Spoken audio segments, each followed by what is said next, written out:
Memórias do Padre Germano. Lembranças. Que grande mistério é o homem! Parece incrível que na pequena cavidade de um crânio caibam tantas ideias, alberguem-se tantas lembranças que permanecem mudas anos e anos, e às vezes o menor incidente as desperta. Guardava uma perfeita recordação de minha primeira infância e, sem saber porquê, sempre fiquei satisfeito, deixando de lado os primeiros anos de minha vida.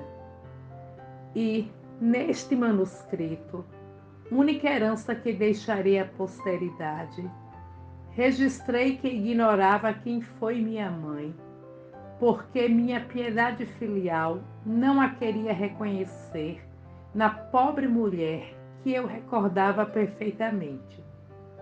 Mas hoje, impressionado por uma cena que vi, como se me houvessem retirado uma venda, meus olhos contemplaram novos e dilatados horizontes. Vi claro, muito claro, e creio cumprir um dever, deixando transcritas todas as lembranças que se agitam em minha mente. Muitos são os mendigos que vêm a esta aldeia, porque sabem que nunca lhes falta generosa hospitalidade. E ontem, dentre os que vieram, chegaram um homem, uma mulher e uma criança de uns 4 anos. Não sei porquê, mas quando os vi, me impressionei. O menino, especialmente, inspirou-me profunda compaixão. Ele é bonito, muito lindo, e em seus olhos azuis está escrita toda uma história. Maria, tão boa e tão compassiva como sempre, acariciou o menino e o apresentou a mim, dizendo: Padre Germano, que pena que este inocente tenha que ir rodando pelo mundo. Se o senhor visse como é entendido. A mãe do menino, ao ouvir essas palavras, trocou um olhar de inteligência com seu companheiro e exclamou com voz gelada: Se você tanto gosta de meu filho, pode ficar com ele se quiser. De qualquer maneira, tenho que me desprender dele, porque bem se vê que não nasceu para ser pobre. Se anda muito, se cansa. Se não come, fica doente. De modo que, como disse o pai, ele nos estorva. Deus faz mal em dar filhos aos pobres, porque, sendo como esse, de nada nos servem. Maria, satisfeita, aceitou a proposta daquela mulher, sabendo que o menino saía do inferno para entrar na glória. E sem derramar uma lágrima, aqueles 2 seres sem coração seguiram hoje seu caminho sem dirigir a seu filho nem um único olhar de despedida. Mas o menino correu atrás deles e seu pai se voltou, levantando o grosso pau em que se apoiava. E o menino, diante de sua atitude ameaçadora, retrocedeu e se refugiou em meu hábito, chorando amargamente. Eu, contra meu costume, não admoestei aqueles pais desnaturados. Causavam-me o mesmo efeito que os répteis venenosos, dos quais se foge às vezes, sem querer examiná-los, pois causam tal horror, produzem tão invencível repugnância, que se prefere o próprio desaparecimento a tudo, até a satisfação de matá-los. E aqueles 2 seres me fizeram tanto mal, me feriram com flecha tão certeira, que a intensidade de minha dor não me deixou forças para exortá-los e aconselhá-los a mudar de rumo. Deixei-os ir sem lhes dirigir uma única censura. Maria olhou-me com espanto e, pela primeira vez, fugi de seu olhar. Entreguei-lhe o menino e disse: Acreditas que esses infelizes são os pais deste inocente? Será que não o roubaram? Não, respondeu Maria. Este pobrezinho tem o mesmo rosto de seu pai. É seu fiel retrato. E ela me disse coisas que não me deixam dúvida de que é a mãe dele. A paz que, depois de ter visto o filho andar, de ter recebido seus primeiros sorrisos, de ter escutado suas primeiras palavras, de ter sentido o calor de seus beijos e o contato de seus braços, depois de ter vivido sua mesma vida, os abandonam. Oh, então existem seres racionais inferiores aos animais.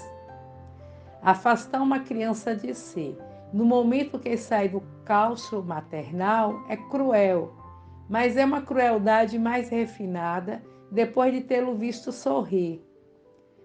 Ah, se o homem da terra fosse a última obra de Deus, eu renegaria meu eterno Pai. Como o homem é cruel, Maria.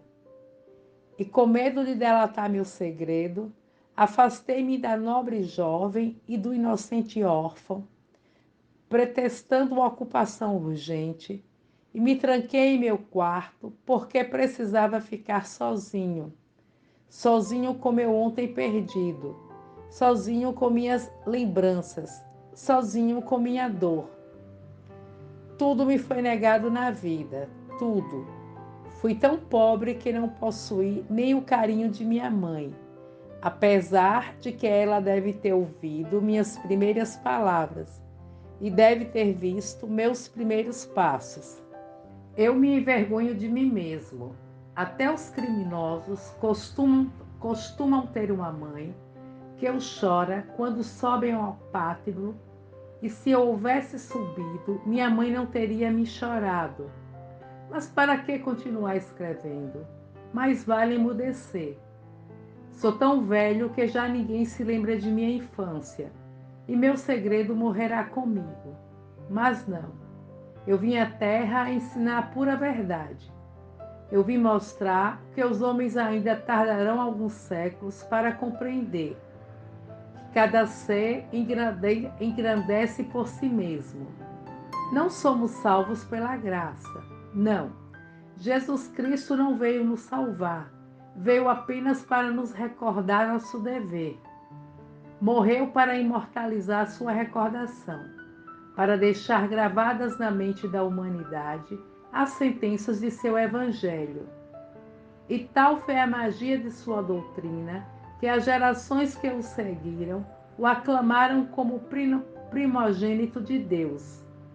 E ainda acreditaram que, junto com seu divino Pai, regia os destinos do mundo. Os homens se julgaram redimidos por haver se derramado o sangue de um inocente.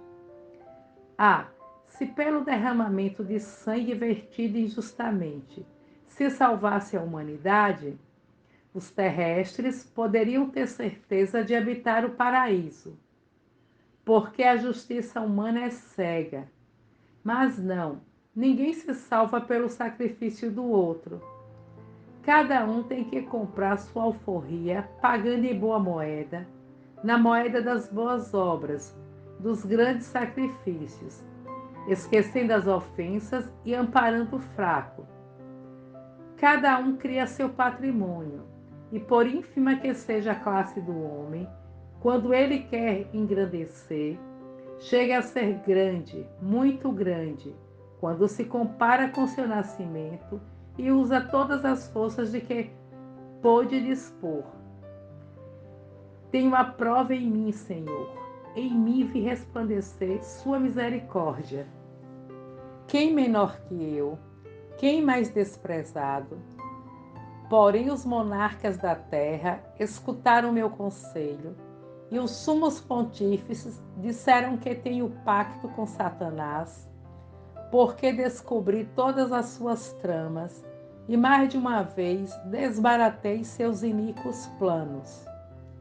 Eu, tão pobre, pois são mais os dias que passei fome que os que me deitei saciado.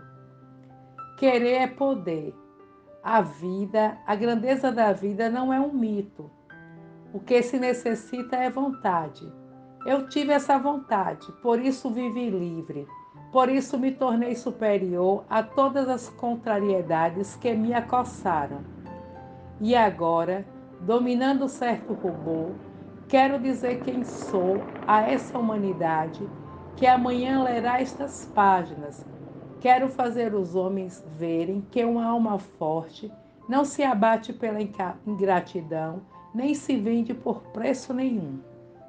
Antes de viver entre os homens dos hábitos negros, recordo perfeitamente que, sendo eu muito pequeno, vivia em um povoado de poucos habitantes, em um casebre velho e miserável, em companhia de uma mulher jovem que brigava comigo com frequência, a quem nunca chamei de mãe, embora ela me fizesse compreender que eu era seu filho.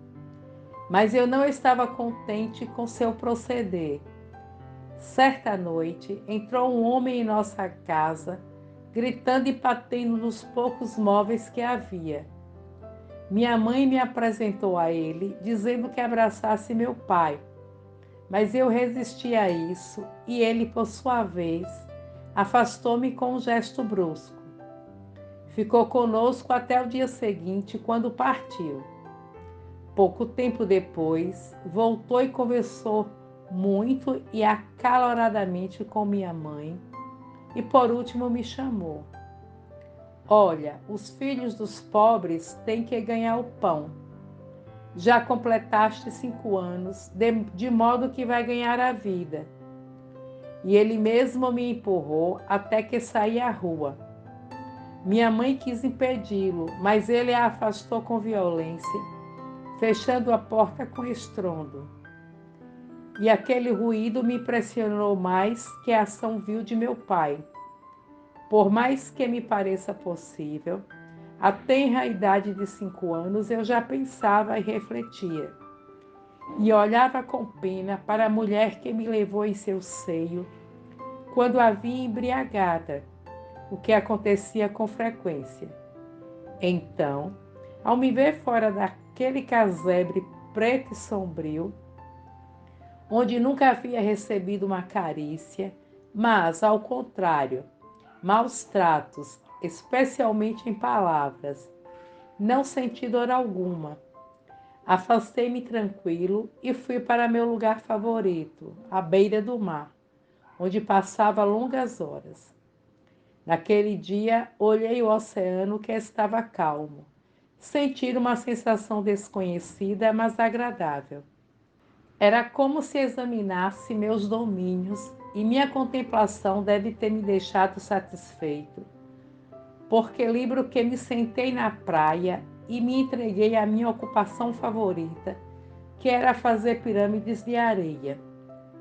Ao anoitecer, entrei em uma das canoas velhas que havia na praia e dormi tranquilamente. Vivi cerca de 2 anos à beira do mar com os pobres pescadores que, sem que nunca lhe pedisse uma esmola, dividiam comigo o seu preto e pouco pão. Os responsáveis por meus dias abandonaram a aldeia e não sei onde descansam seus restos. Os pescadores me chamavam de pequeno profeta, porque eu auguria quando haveria tempestade, e meu prognóstico nunca falhava, embora se tratasse de coisas que nem eu mesmo entendia. 1 ano depois de estar sozinho no mundo, 100 penitentes negros vieram se estabelecer na velha abadia que coroava a montanha, gigantesca atalaia, cujas maciças torres sempre estavam envoltas por um manto de bruma.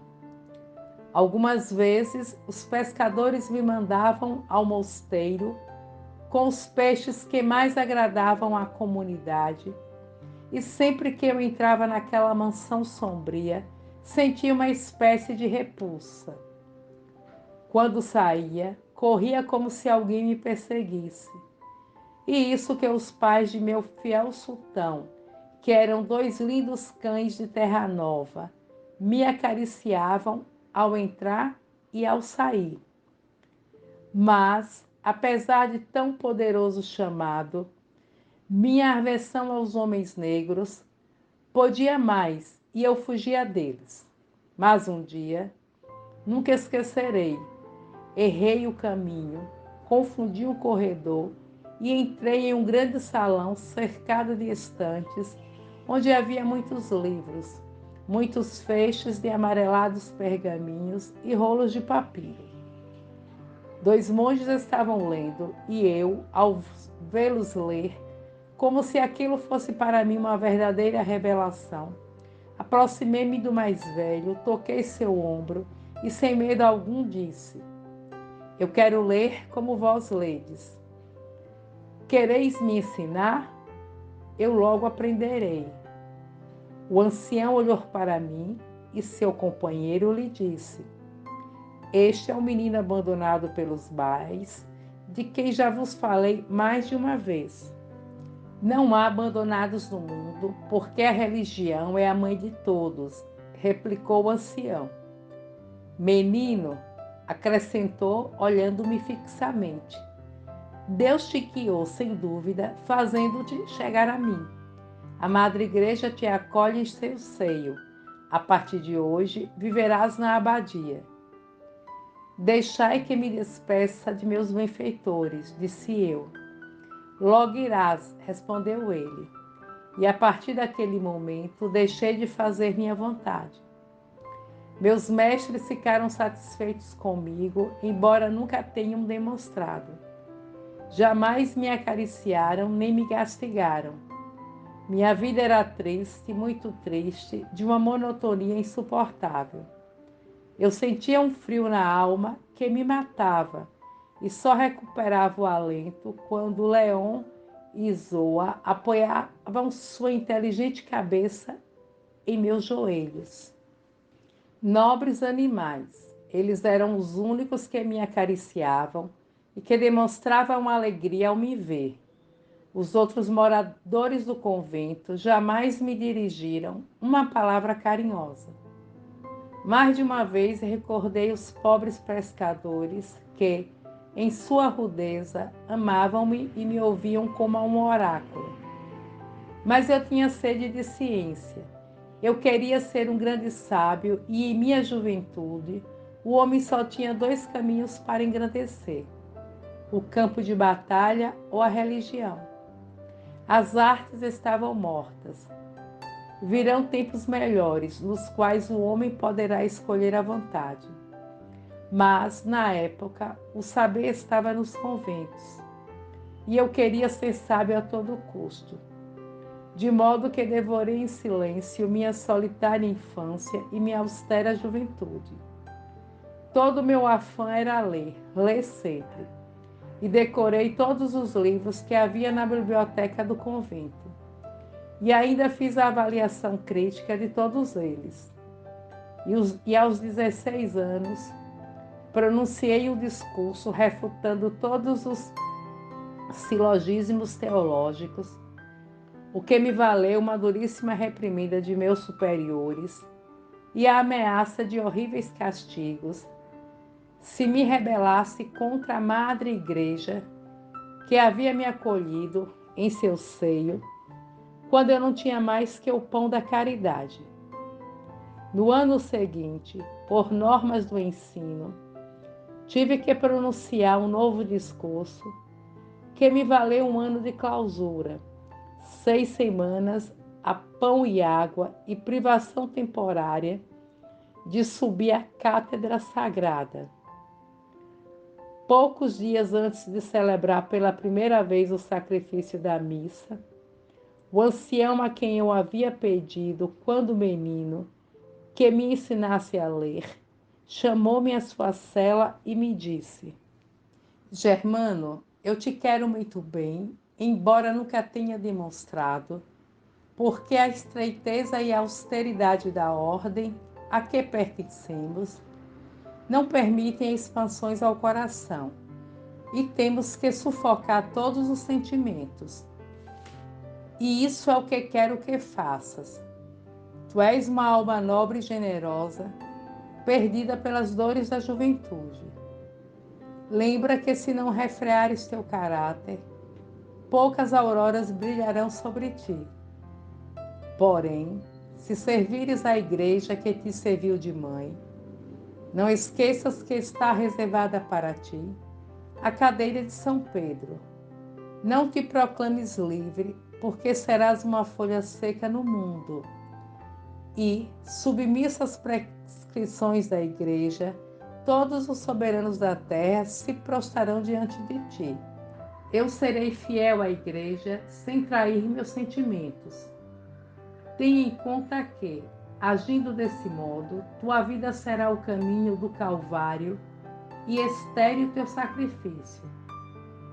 Agradeço vossos conselhos. Eu amo a igreja e, porque a amo, quero tirá-la do pântano em que vive. Tu és um pobre visionário e me inspiras profundíssima compaixão. Quem és tu para reformar uma instituição que os séculos têm respeitado? Quem sou? Sou um espírito amante da luz, decidido partidário do progresso. Procura não provocar um cisma. Eu apenas pregarei a verdade, que é a essência do Evangelho. O ancião olhou para mim fixamente e me disse muito baixinho: Germano, meu filho, estás muito perto do fogo. Cuidado para não te queimar. Outros monges entraram na cela e eu me retirei à minha para começar a minha preparação. Alguns dias depois, com inusitada pompa, adornaram o templo da abadia. Os primeiros magnatas e as damas mais nobres da corte compareceram para ouvir minha primeira missa. E quando subi ao púlpito, o geral da ordem me disse, ao me dar a bênção: Sobes por vossos pés, procura descer do mesmo modo. Quando ocupei a tribuna sagrada, vi que não estava sozinho. Um monge de joelhos e com as mãos cruzadas parecia entregue a profunda meditação. Ao vê-lo, senti frio. Compreendi as instruções que havia recebido e me prostrei para que a multidão pensasse que estava me entregando a oração. Mas o que fiz foi medir o profundo abismo em que havia caído. Havia pronunciado todos os meus votos. Estava separado da grande família humana, consagrada a uma igreja cujas bases afundavam sob meus pés, porque das pedras de seus alicerces brotava uma água avermelhada. Examinei seu credo e vi que seu voto de pobreza era falso e que sua humildade era uma máscara de hipocrisia. Levantei-me, olhei à minha volta e contemplei o templo, que tinha um aspecto realmente deslumbrante. Torrentes de luz, nuvens de aromado incenso, homens e mulheres vestindo suas melhores roupas, altos dignitários da igreja, todos estavam ali reunidos para ouvir a palavra do ungido do Senhor. E aquele homem que a multidão julgava sagrado tinha a seus pés um assassino que tinha ordem de feri-lo no momento que falasse algo que não estivesse em conformidade com as instruções que seus superiores lhe haviam dado. Aquela horrível farsa arrasou meu coração. O tema que me haviam dado era a descrição da missão do sacerdote e a imperiosa necessidade que havia de que a sociedade se submetesse às suas prescrições, posto que os sacerdotes eram os escolhidos do Senhor. Ao ver a apinhada multidão, parecia que, em guias de fogo, caíam sobre minha cabeça. Um suor gelado entumeceu meus membros. A seguir, uma súbita reação revigorou meu ser e, sem perceber o que estava fazendo, estendi minha mão direita sobre a cabeça de meu mudo companheiro e ele estremeceu. Olhou para mim e, a seu pesar, caiu na parede, fechou os olhos e perdeu a consciência. Ficou sem vontade. Então, eu fiquei mais tranquilo e comecei minha pregação, que durou mais de 3 horas. Que dia aquele! Jamais o esquecerei. Atentos à minha palavra, as mulheres da corte se levantavam de seus altos bancos. Os homens falavam entre si. Os monges me enviavam com seus olhares todas as ameaças do inferno. E eu falava sem interrupção, pois me sentia forte e animado. Foi a única vez na vida que tive todas as classes sociais aos meus pés. Eu estava realmente inspirado. Falei da família, do sacerdócio, da mulher e, por último, do que eram os sacerdotes. Então, todos os monges se levantaram ameaçadores.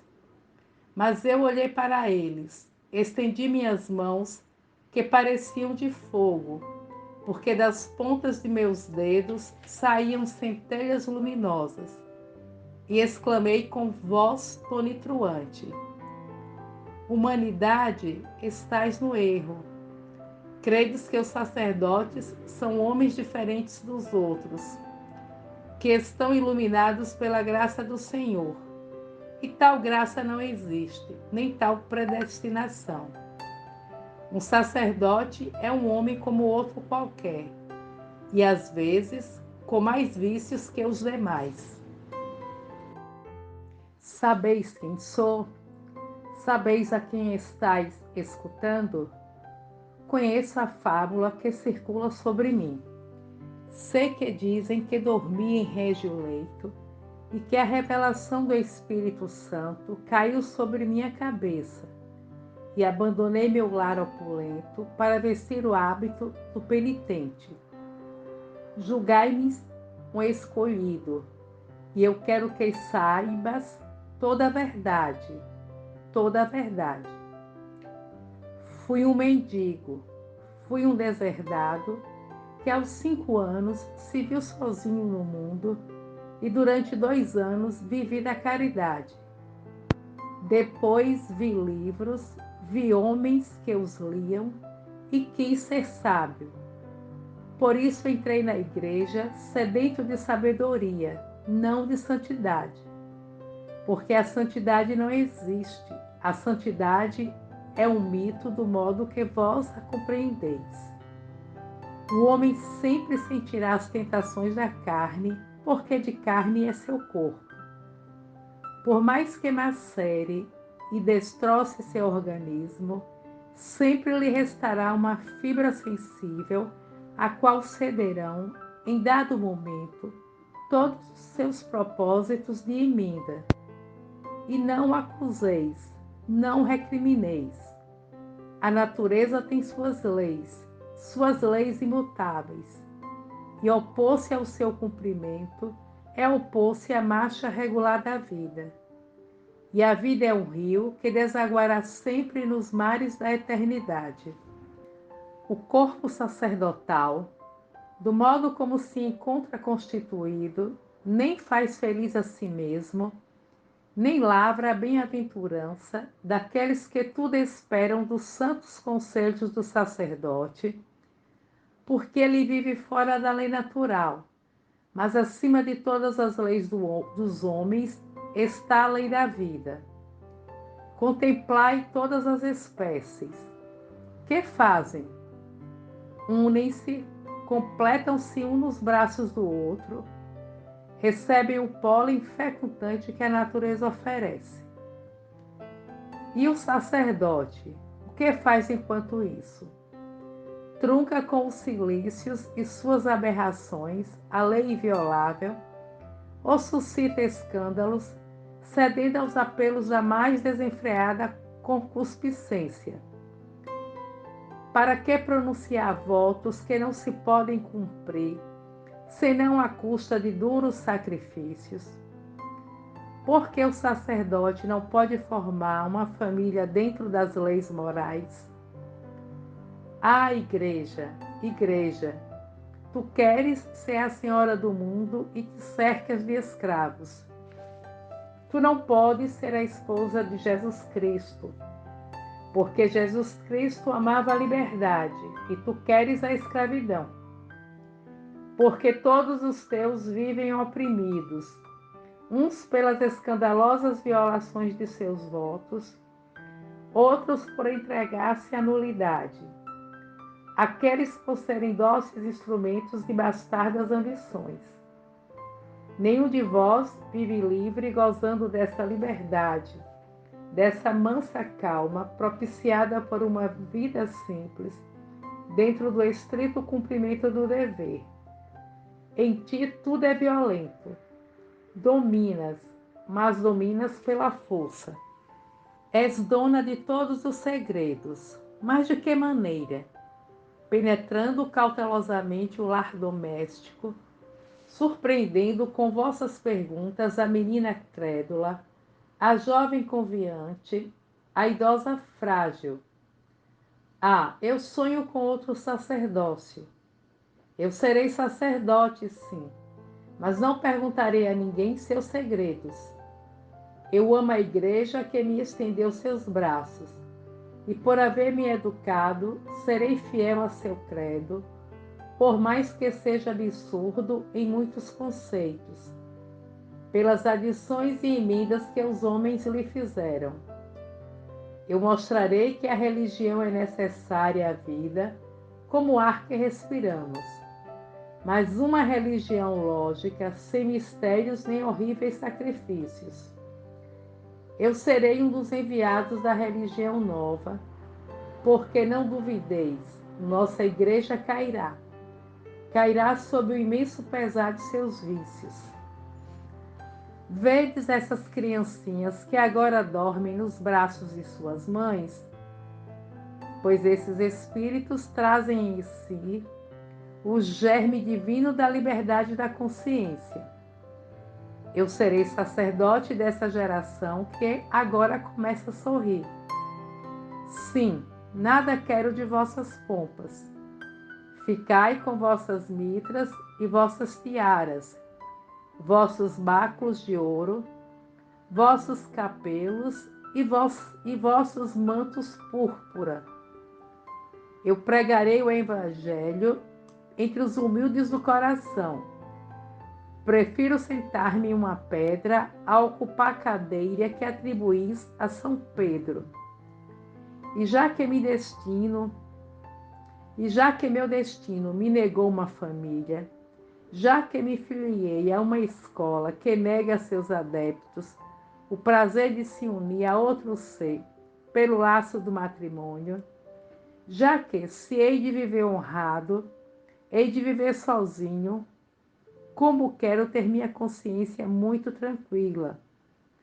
Cercar-me-ei de crianças, porque as crianças são o sorriso do mundo.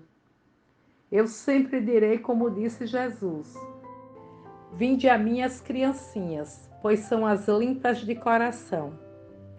Ao pronunciar estas palavras, algumas crianças que estavam nos braços de suas mães levantaram-se e se voltaram para mim.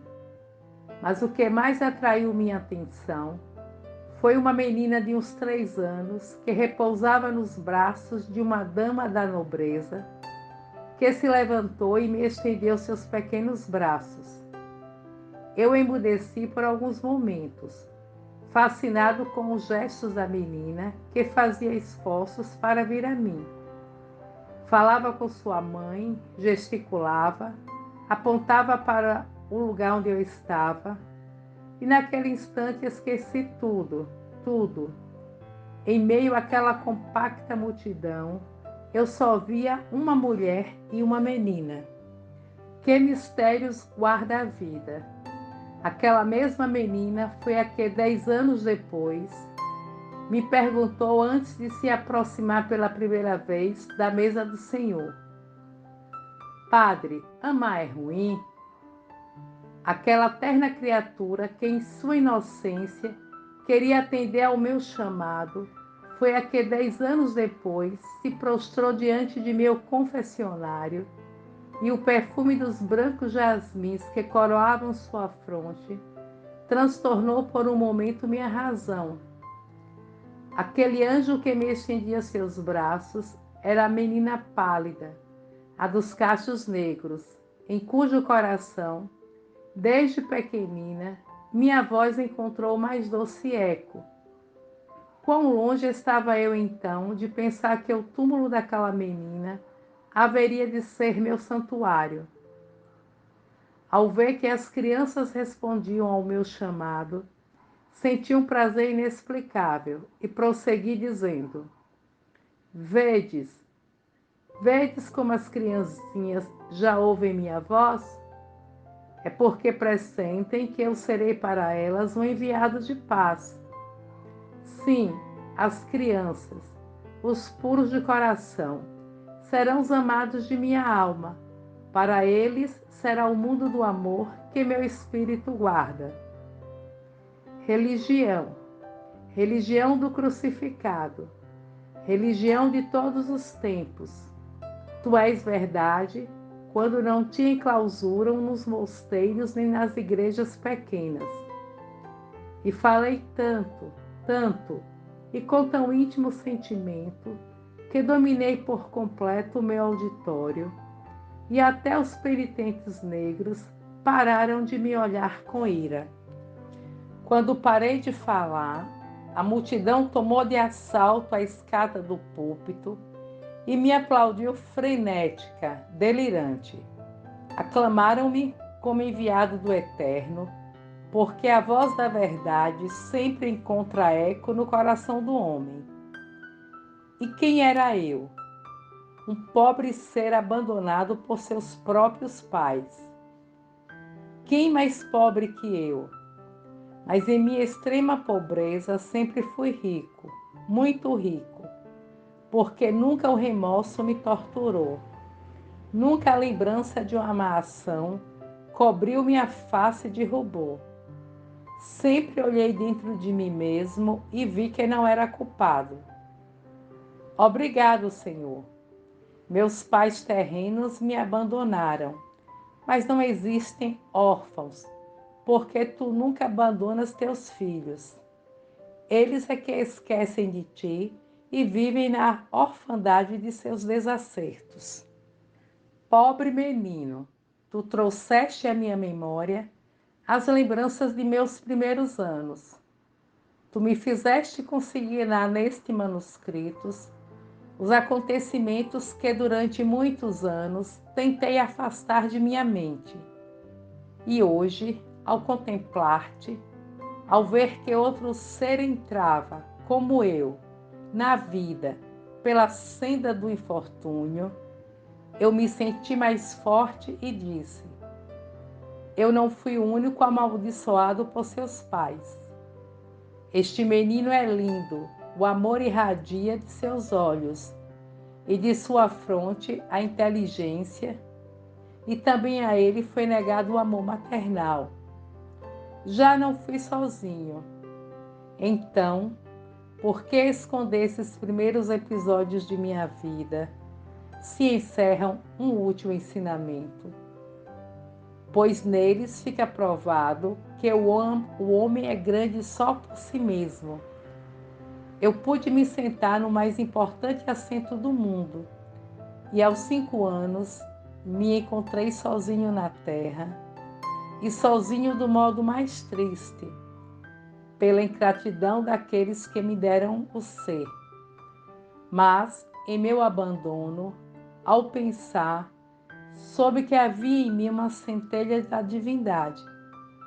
Quando vi como os homens se tornavam sábios, desejei sê-lo e refleti: se nada possuis, pela mesma razão deves adquirir sabedoria. Eu quis viver e vivi. Quis ser livre e fui. porque minhas paixões não me dominaram. Sempre acreditei que a felicidade não é um sonho, e é certíssimo que não é. Ninguém teve menos elementos que eu para ser feliz, porém fui. Ao lado de um túmulo encontrei a felicidade. O homem não é feliz porque só vê o tempo presente. Mas para aquele que acredita que o tempo não tem fim nem medidas, que se chamam passado ou futuro, que pressente o infinito da vida, para ele não existem sombras. Por isso não existiram para mim, porque sempre esperei um dia sem ocaso, porque sempre ouvi vozes distantes, muito distantes, que me disseram: a vida nunca se extingue, tu viverás, porque tudo vive na criação. E diante da certeza da eternidade, todas as lembranças tristes se apagam de minha mente. Vejo a luz do amanhã e as sombras de meu passado desaparecem diante do sol maravilhoso do porvir. O link da playlist para acesso às postagens das Memórias do Padre Germano está na descrição do vídeo. Por gentileza, se inscreva no canal e compartilhe essas maravilhosas reflexões com quem está impossibilitado de ler por quaisquer motivos. Obrigada por ouvir e até breve.